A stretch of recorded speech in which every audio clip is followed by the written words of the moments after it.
दौलतपुर गांव में रमेश अपनी 10 साल की बेटी चंदा के साथ रहा करता था।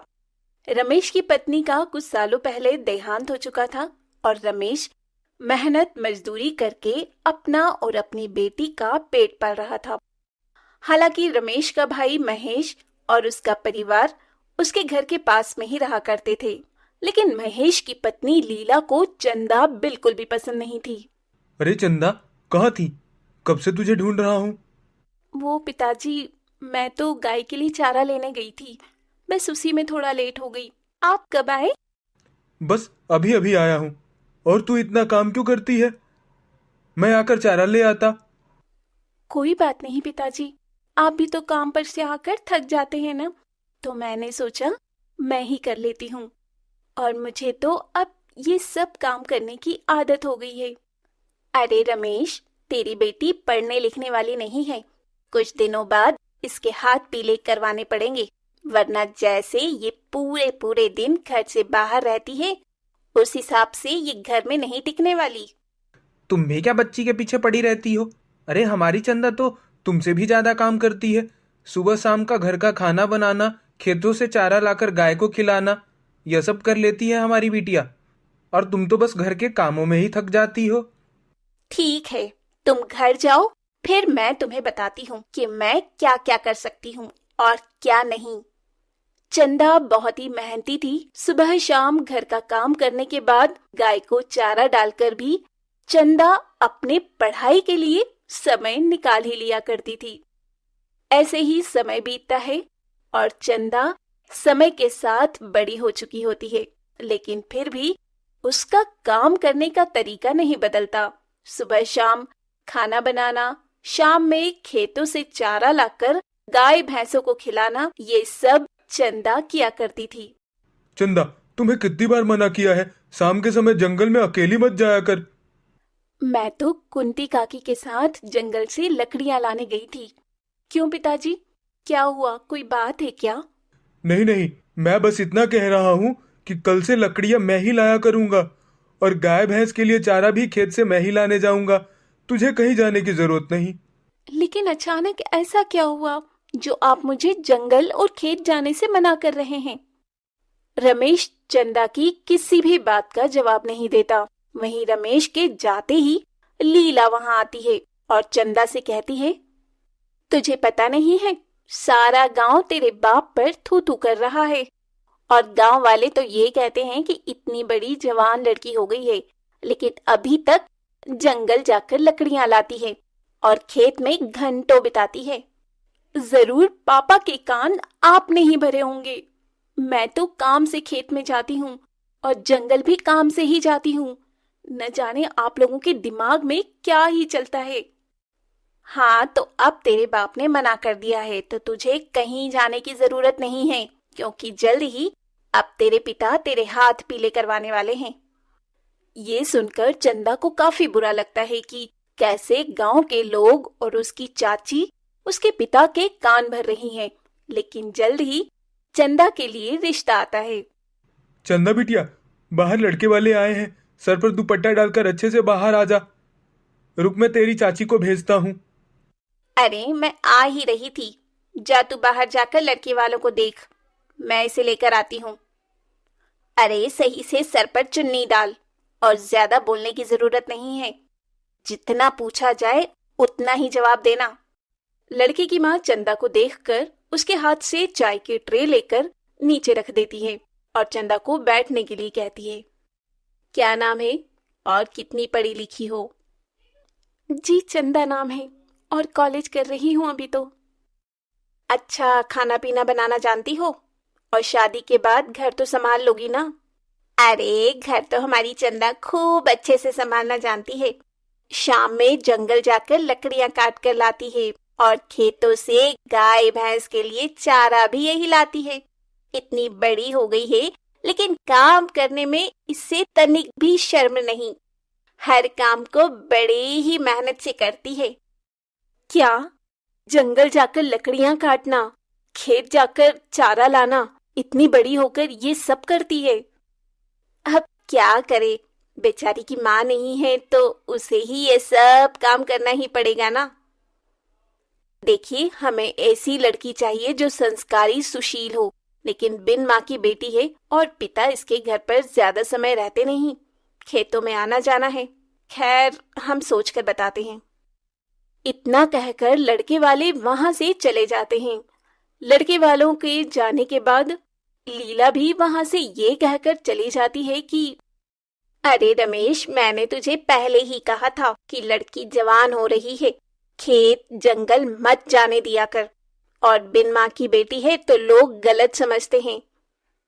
मैंने तुझे पहले ही मना किया था, खेतों में जाने की तुझे जरूरत नहीं। घर में रहकर घर का काम कर, कॉलेज जा, बस इतना ही। बाकी का काम मैं खुद ही कर लूंगा। अब अगले दिन लड़के वाले चंदा से शादी के लिए इनकार कर देते हैं। रमेश को इस बात से बहुत दुख होता है, लेकिन वो अपनी बेटी के लिए अब दूसरा रिश्ता तलाशता है और करीब 10-15 दिन बाद चंदा के लिए एक और रिश्ता आता है। देखिए जी, मैं लड़के की बड़ी बहन हूँ। मैंने ही अपने भाई को पाल पोस कर बड़ा किया है। माँ तो हमें बचपन में ही छोड़कर चली गई थी। उसके बाद मैंने ही घर की अपने भाई की जिम्मेदारी उठाई है। मेरा भाई तो बहुत समझदार और मेहनती है। जी, मेरी भी पत्नी का देहांत चंदा के 5 साल की उम्र में ही हो गया था। ठीक है, वैसे लड़की पढ़ी लिखी कितनी है और घर परिवार तो अच्छे से संभाल लेगी ना? अभी कोई दिक्कत परेशानी है तो बोल सकती है। पढ़ी लिखी तो है, लेकिन कुछ ज्यादा ही पढ़ा दिया है मेरे देवर जी ने अपनी लाडली बेटी को। मैंने तो पहले ही मना किया था, पढ़ी लिखी लड़कियां ज्यादा समय अपने ससुराल को नहीं संभाल पाती। ये तो आप सही कह रही हैं जी। वैसे कितनी पढ़ी लिखी है लड़की? कॉलेज में है और आगे भी पढ़ने की सोच रही है, लेकिन मैंने कहा अब इसके हाथ पीले कर देने चाहिए। ज्यादा और पढ़ लिख लिया तो लड़का भी नहीं मिलेगा। देखो, हमें लड़की तो पसंद है, लेकिन हम चाहते हैं कि लड़की ज्यादा पढ़ी लिखी नहीं हो। कल को मेरे भाई को छोड़कर चली गई तो हम रिश्तेदार समाज को क्या मुंह दिखाएंगे? अरे नहीं नहीं, मेरी बेटी ऐसी बिल्कुल भी नहीं है।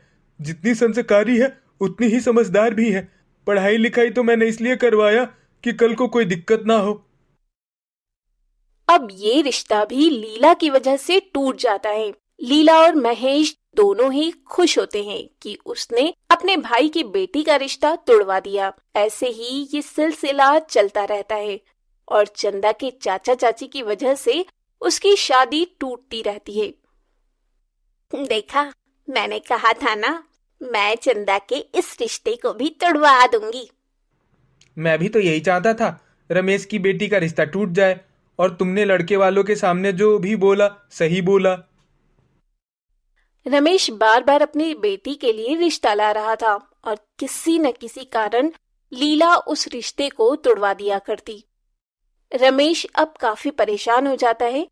ये देख चंदा अपने पिता से कहती है, पिताजी, आप इतने परेशान क्यों होते हैं? चलिए, चलकर खाना खा लीजिए। जो मेरी किस्मत में लिखा होगा वो खुद चलकर आ जाएगा। हाँ बेटी, हाँ बेटी तो सही कह रही है। जो किस्मत में लिखा होगा वही होगा। अब तो सब महादेव पर छोड़ दिया है।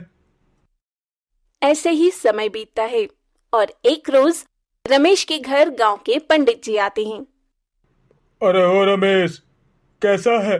घर पे सब कुशल मंगल तो है ना? हाँ पंडित जी, सब अच्छे हैं। बताइए कैसे आना हुआ आपका? मैं तो जरूरी काम से आया हूँ।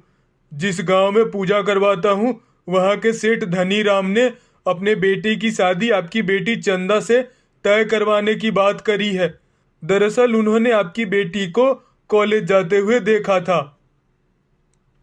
यह आप क्या कह रहे हैं पंडित जी? सेठ धनी राम जी तो इतने धनी हैं कि वह अपने बेटे के लिए एक से बढ़कर एक लड़की ला सकते हैं। तो भला मुझ गरीब पर इतनी मेहरबानी क्यों? धनी राम बेशक धनी है, लेकिन उन्होंने हमेशा से अपने परिवार को जोड़ कर रखा है और वो अपनी बेटी को बहू के रूप में एक कैसी लड़की चाहते हैं जो संस्कारी और समझदार हो। और शायद चंदा बिटिया में उन्हें यह सारे गुण नजर आए। कल वह चंदा बिटिया को देखने आ रहे हैं। पंडित जी की बात महेश सुन लेता है और वो जल्दी से ये सारी बातें घर जाकर अपनी पत्नी लीला को बता देता है। ये आप क्या कह रहे हैं? अभी तक हमने चंदा के लिए एक भी रिश्ता तय नहीं होने दिया है और अब सीधा चंदा के लिए धनीराम सेठ के बेटे का रिश्ता आया है। ये रिश्ता भी मैं तुड़वा कर रहूंगी।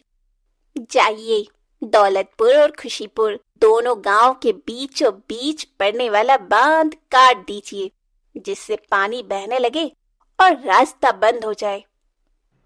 लेकिन मैं ऐसा करता हुआ पकड़ा गया तो गांव वाले मुझे गांव से निकाल देंगे। ऐसा कुछ भी नहीं होगा। ये काम आप रात में करेंगे और सावधानी से। अब अगले दिन रमेश सारी तैयारी के साथ सेठ धनीराम के परिवार और सेठ के आने का इंतजार करने लगता है। दूसरी तरफ सेठ और उसके परिवार दौलतपुर गांव के बांध पर पहुंचते हैं तो उन्हें बांध कटा हुआ मिलता है, जहां गांव के लोग मौजूद होकर बांध को ठीक करने में लगे थे, लेकिन बांध को ठीक करने में समय लगने वाला था। अरे भाई साहब, यह बांध कब तक ठीक हो जाएगा? हमें आगे गांव में जाना था। अरे सेठ जी, इसे ठीक होने में तो पूरा दिन लगेगा। यहाँ के लोग खुशीपुर गांव और खुशीपुर गांव के लोग दौलतपुर गांव में नहीं आ पा रहे। अच्छा अच्छा, ठीक है, लगता है दूसरे समय पर आना पड़ेगा। इतना बोलकर सेठ और उसका परिवार लौट जाता है और महेश बहुत खुश होता है। इधर रमेश सेठ के आने का इंतजार कर रहा होता है। सुबह से शाम हो जाती है और लड़के वालों की कोई खबर नहीं आती। चंदा बिटिया, एक कप चाय बना ला। लगता है हम गरीब से पंडित जी मजाक कर गए। जी पिताजी, अभी लाइए आपके लिए चाय। चंदा अब कुछ देर बाद ही रमेश के लिए चाय बनाकर लाती है। तभी वहां पंडित जी भी आ जाते हैं, जिनके हाथ में बहुत सारे गिफ्ट होते हैं। अरे पंडित जी, आइए आइए, बैठिए। अरे वो चंदा बिटिया, पंडित जी के लिए चाय बना के लेती आना। माफी चाहता हूँ बेटा, आज सेठ जी गांव नहीं आ सके। तुम्हें पता ही होगा, गांव का बांध किसी ने काट दिया है, जिस वजह से आने जाने का रास्ता बंद है। लेकिन सेठ जी ने बिटिया के लिए शगुन के तौर पर यह सामान भेजा है। अब ये रिश्ता पक्का समझिए। अच्छा, मुझे पता नहीं था कि गांव का बांध टूटा पड़ा है, और यह शगुन देने की इतनी भी क्या जल्दी थी। मिलकर सब कुछ हो जाता। सेठ ने शगुन के तौर पर चंदा के लिए सामान तो भिजवा ही दिया था और कुछ समय बाद ही सेठ धनीराम रमेश के घर आता है और रिश्ता पक्का हो जाने के कुछ समय बाद ही अपने बेटे कुलदीप की शादी गरीब रमेश की बेटी चंदा से खुशी खुशी करवा देता है। पूजा और योगेश शादी के मंडप में बैठे 7 जन्मों के कस्में वादों के साथ शादी के बंधन में बंधने जा रहे थे। जहां पूजा और योगेश अपनी नई शादीशुदा जिंदगी की शुरुआत करने के सपने देख रहे थे, वहीं योगेश की मां सुषमा पूजा के पिता श्यामलाल से बार बार एक ही बात कह रही थी। अरे भाई साहब, कहाँ रह गए आपके पैसे? लड़की का कन्यादान होने जा रहा है, लेकिन अब तक दहेज के पैसे नहीं आए हैं। बस मैंने अपने छोटे भाई को कहा है, वह लेकर आता ही होगा। अब तब तक बाकी की रस्में पूरी करवाइए। अरे समधी जी, इतनी भी क्या जल्दी है? एक बार पैसे आ जाने दीजिए, शादी ब्याह तो हो ही जाएगा। कौन सी लड़की भागी जा रही है आपकी? लेकिन मुहूर्त तो निकलता जा रहा है ना। मेरा छोटा भाई किशन लाल आता ही होगा।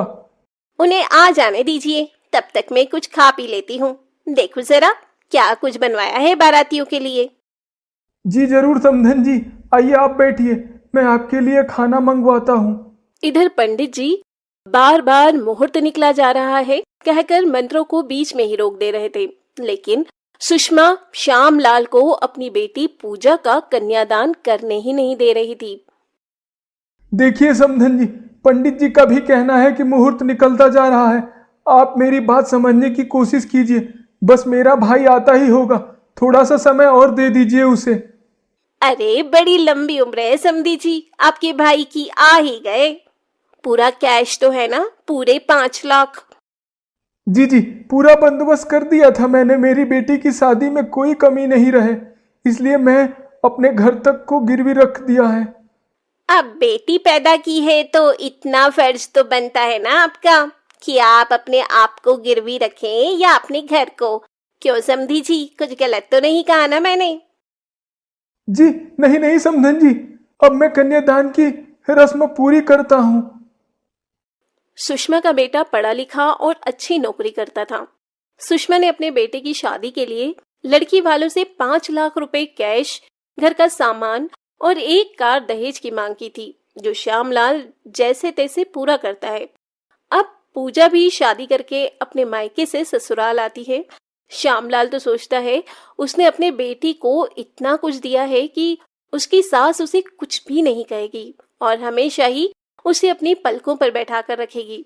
लेकिन सुषमा इतनी लालची थी कि दूसरे दिन से ही उसके मन का लालच और भी बढ़ता जा रहा था।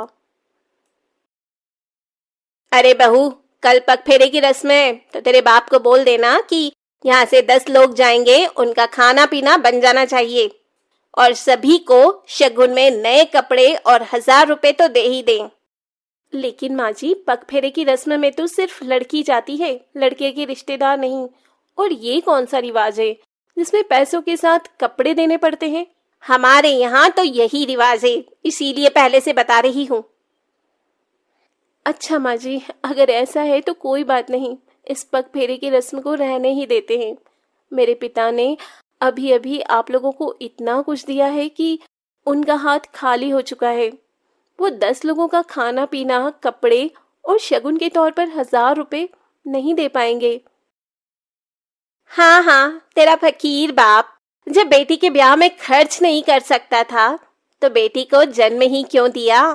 खैर छोड़ो, अब तक उसने जितने भी सामान दहेज में दिए हैं सारे लोकल हैं, कोई काम का नहीं लग रहा। माँ जी, मैं समझती हूँ, उन्होंने जो भी दिया है कर्ज में आकर दिया है। जैसा भी दिया है अपनी तरफ से अच्छा दिया है। आप ऐसे कैसे बोल सकती हैं? जो देख रही हूँ वही बोल रही हूँ, लेकिन तेरी जुबान भी दूसरे दिन से ही कुछ ज्यादा चलने लगी है। पूजा अपनी सास की बातें सुनकर समझ जाती है कि उसकी सास एक नंबर की दहेजखोर लालची औरत है। ऐसे ही समय बीत रहा था।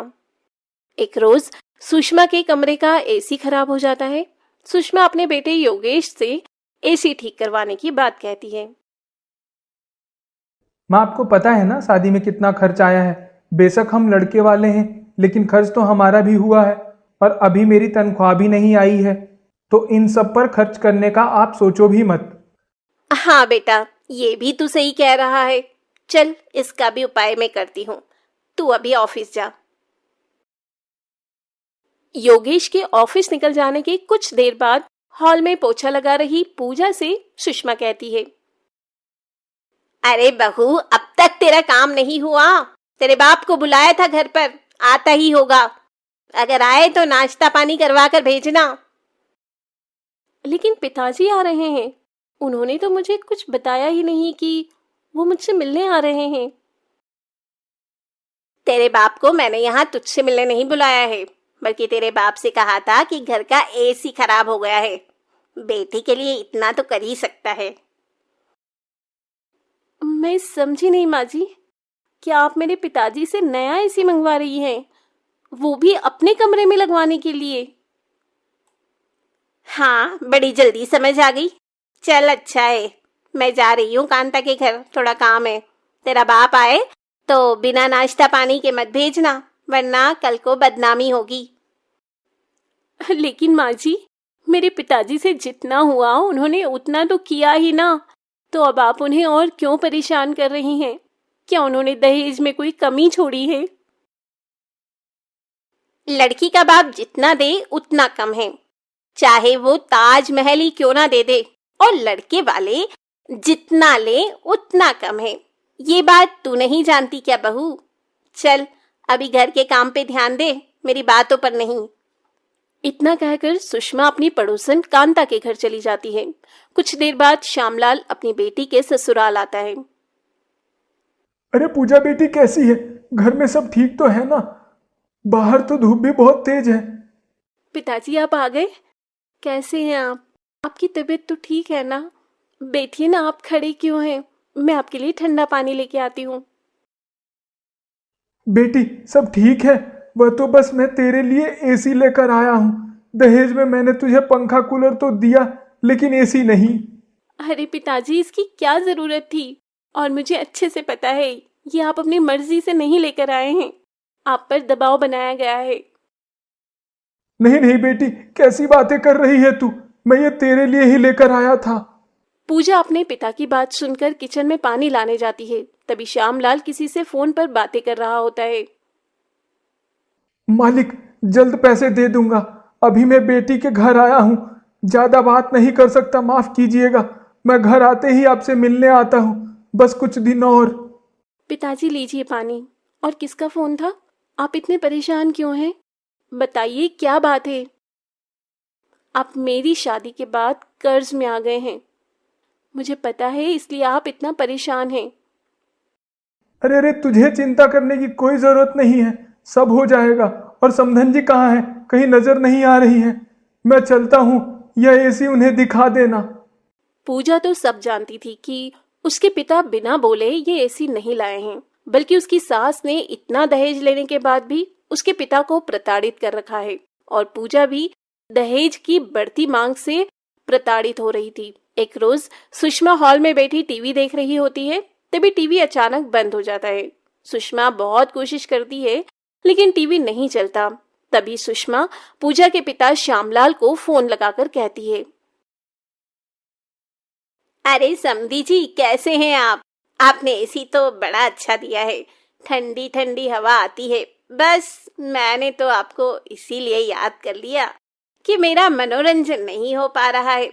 अभी अभी टीवी खराब हो गया है, सोचा आपको बता दूं, आप भिजवा दें अपनी बेटी के लिए टीवी। 1 मिनट माँ जी।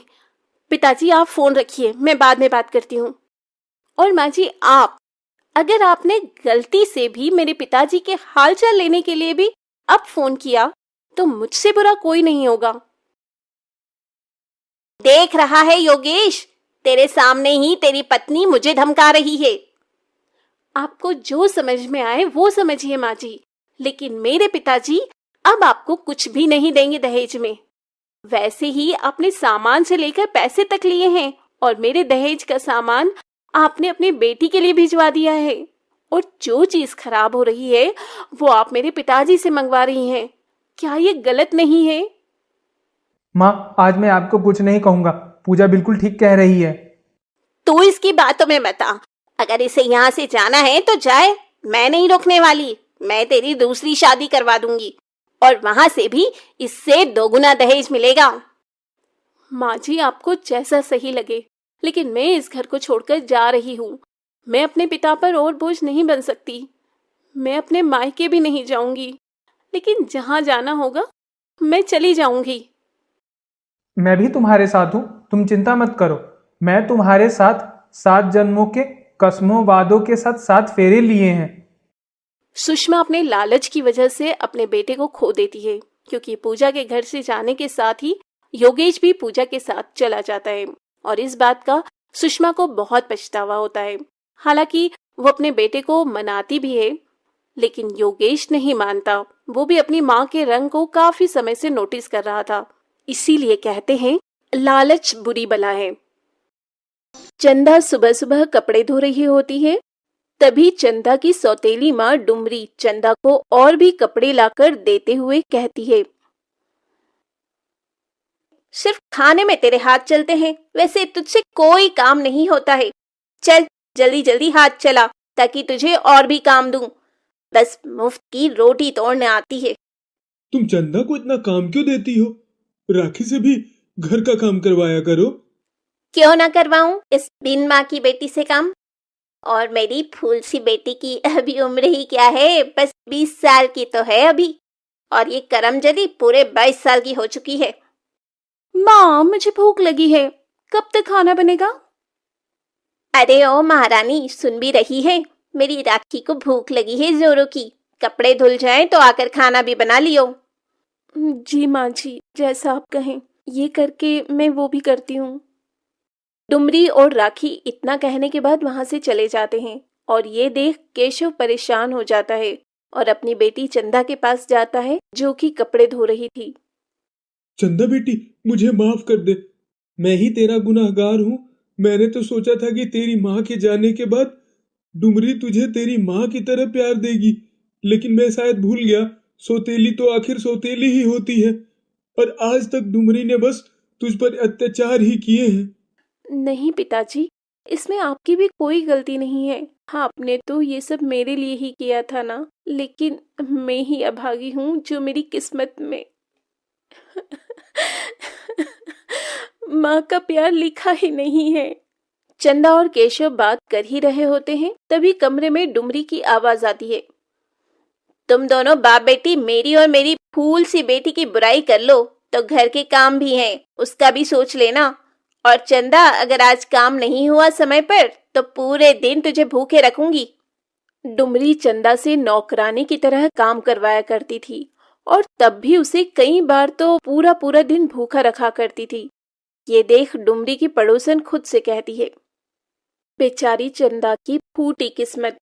जब से इसकी सौतेली माँ आई है तब से बेचारी का बचपन तो छिन गया था। अब जवानी में ये औरत इसे नौकरानी की तरह काम करवाती है। भगवान, बेचारी को अच्छा घर परिवार ससुराल दे। ऐसे ही समय बीत रहा होता है और एक रोज डुमरी अपनी बेटी राखी के साथ बाजार से आ रही होती है। तभी राखी अपनी माँ को कहती है, माँ, वो देखो, ये चंदा ही है ना?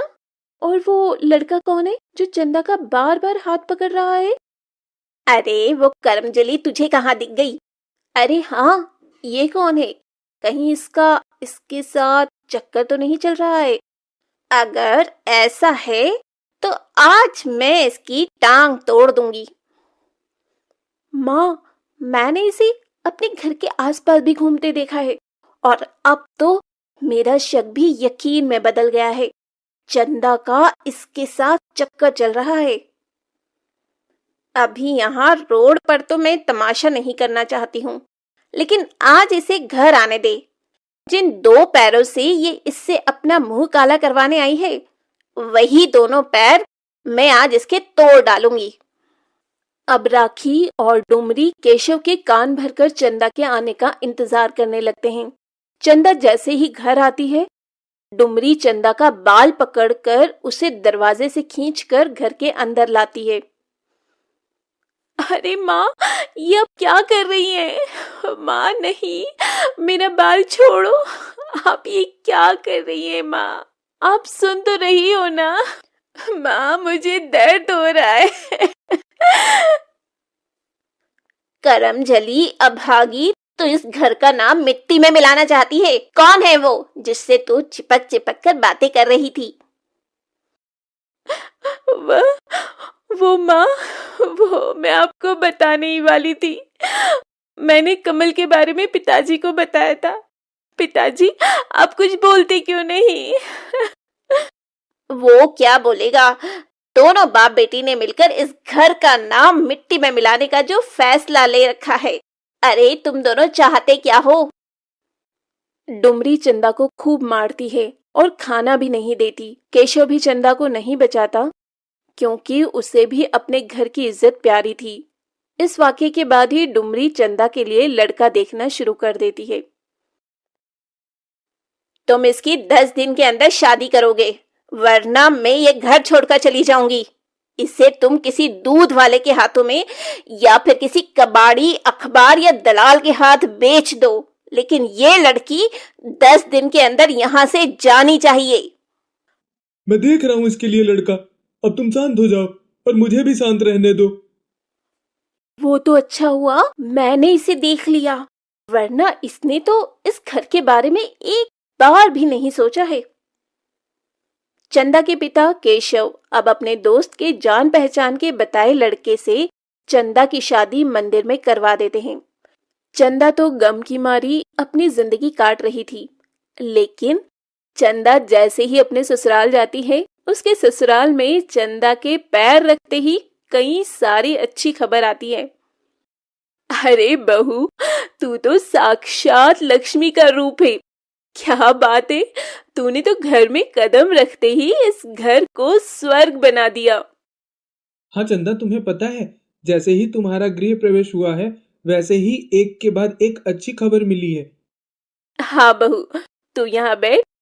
आज ही शाम में हम अपने नए घर में शिफ्ट हो जाएंगे। मैं कुछ समझी नहीं माँ जी। देख, मैं तुझे बताती हूँ। जैसे ही तू इस घर में आई, तभी हमारे सालों से चल रही तेरे चाचा ससुर जमीन का केस हार गए और हमें ये न्यूज़ मिली। और मेरे नितिन को सरकारी नौकरी का लेटर भी आया। और तेरे ससुर का जो सालों से पैसा अटका था, वो भी कल ही मिला है उन्हें। अब हम शाम तक ये किराए का घर छोड़कर अपने बड़े से घर में जा रहे हैं। ये तो बहुत अच्छी बात है माँ जी, मुझे भी अच्छा लगा सुनकर। चंदा जैसे ही अपने ससुराल जाती है, उसके घर परिवार में खुशियां ही खुशियां नजर आने लगती है, क्योंकि चंदा के सर से तो उसकी माँ का हाथ बचपन में ही उठ चुका था। लेकिन अपने ससुराल में उसे अपनी सास सुजाता से उसे माँ वाला प्यार मिल रहा था। और अब ऐसे ही काफी समय बीत जाते हैं। एक रोज केशव चंदा के घर आता है और वो चंदा का हवेली जैसा घर देखकर बहुत खुश होता है। और चंदा की सास भी केशव को कहती है, आपने तो हमारे घर बहू नहीं, साक्षात लक्ष्मी दी है, लक्ष्मी। इसके घर में पैर रखते ही देखिए हम क्या थे और क्या हो गए। मुझे तो पहले ही पता था, मेरी बेटी के अच्छे कर्म हैं। जिस घर में जाएगी उस घर को स्वर्ग बना देगी, स्वर्ग। ये राखी की शादी का कार्ड है, हम सब जरूर आएंगे पापा जी। केशव अपनी बेटी को खुश देख बहुत खुश था और वो जब अपने घर आता है तो अपनी पत्नी से कुछ भी नहीं कहता। दे आए महारानी को शादी का कार्ड। मैंने तो मना किया था कि कोई जरूरत नहीं है उसे राखी की शादी में बुलाने की, वो उस लायक ही नहीं है। लेकिन नहीं, आपको तो अपनी लाडली को बुलाना है। अब तुम चाहे उसे कितना भी कोस लो डुमरी, अब मेरी बेटी जहाँ भी है बहुत खुश है और अपनी पुरानी जिंदगी को भूलकर आगे बढ़ रही है। अब ऐसे ही कुछ समय बाद शादी वाले दिन शादी की सभी तैयारियों के बीच लड़के वाले राखी से शादी करने से इनकार कर देते हैं, क्योंकि उन्हें और भी दहेज में पैसे चाहिए थे। ये सुन डुमरी लड़के वालों के सामने हाथ जोड़े खड़ी होती है। बगल में केशव भी होता है। हमने तो आपको पहले ही 1 लाख रुपया दिया है, एक महंगी गाड़ी भी दी और अपनी बेटी भी दे रहे हैं, और अब भी आप और पैसे मांग रहे हैं। हम गरीब लोग कहाँ से लाएंगे इतना पैसा? मैं कुछ नहीं जानती, मुझे 1 लाख रुपए और चाहिए, साथ में सोने की चेन, वरना ये शादी नहीं हो सकती। उठो बेटा मंडप से। डुमरी लड़के वालों के सामने गिड़गिड़ा ही रही होती है, तभी एक बड़ी सी गाड़ी डुमरी और केशव के दरवाजे पर आकर रुकती है। कार देख डुमरी के मुंह से निकल जाता है, अब ये कौन आया? कहीं भगवान ने मेरी सुन तो नहीं ली और मेरी मदद को कोई फरिश्ता भेज दिया। जरूर चंदा बेटी आई होगी और दामाद जी। हाँ, क्यों नहीं, वो भिकारन कार में होगी। तुम भी बिना पिए कैसे सपने देखते हो? अब जैसे ही नितिन के साथ चंदा महंगी गाड़ी से महंगी साड़ी ज्वेलरी पहने निकलती है, डुमरी की तो आंखें ही चमक जाती है। आसपास के खड़े लोग भी चंदा को देख हैरान थे। तभी चंदा आते ही अपने गले में पहना हार उतारकर दूल्हे को पहना देती है। क्या मांग है तुम्हारी? 1 लाख रुपए और सोने की चेन? वो छोड़ो, ये लो पूरे 10 लाख का हार है ये, और चुपचाप शादी करो। अगर अब कुछ भी बोलने की कोशिश की तो पुलिस को बाद में बुलाऊंगी। पहले यहाँ जितना खर्चा और बेइज्जती हुई है उसे पहले वसूल लूंगी। चंदा बेटा, कौन सी लॉटरी लगी है तेरी? लंबी गाड़ी, नौकर चाकर, तू तो एकदम बदल गई। जब डुमरी को सब कुछ पता चलता है तो उसे बहुत पछतावा होता है, क्योंकि डुमरी की बेटी राखी की शादी आज चंदा की वजह से हुई, वरना लड़के वालों ने तो दहेज के चक्कर में डुमरी की बेटी राखी से शादी करने से साफ इनकार कर दिया था।